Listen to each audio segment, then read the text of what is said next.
Hello, fellow derangers.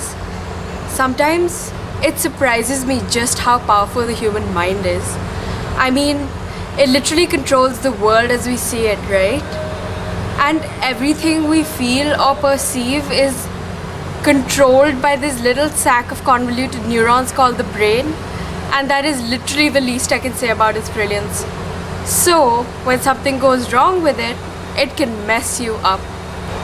For example, you could believe that you are now dead and refuse to talk or eat or try to walk through walls or do whatever you would do if you were a dead person, or whatever your conception of what dead people do is.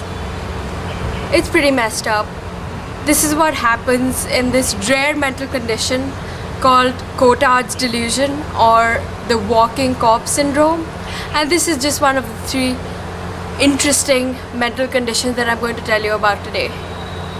Now, apparently you can, after severe trauma to the part of your brain which controls limb movements, lose control of one of your limbs. So you could literally be slapping or kicking or punching yourself without being able to control it. This is what happens in one of these mental conditions called Dr. Strangelove syndrome or alien hand syndrome, which I think is a more appropriate name for it.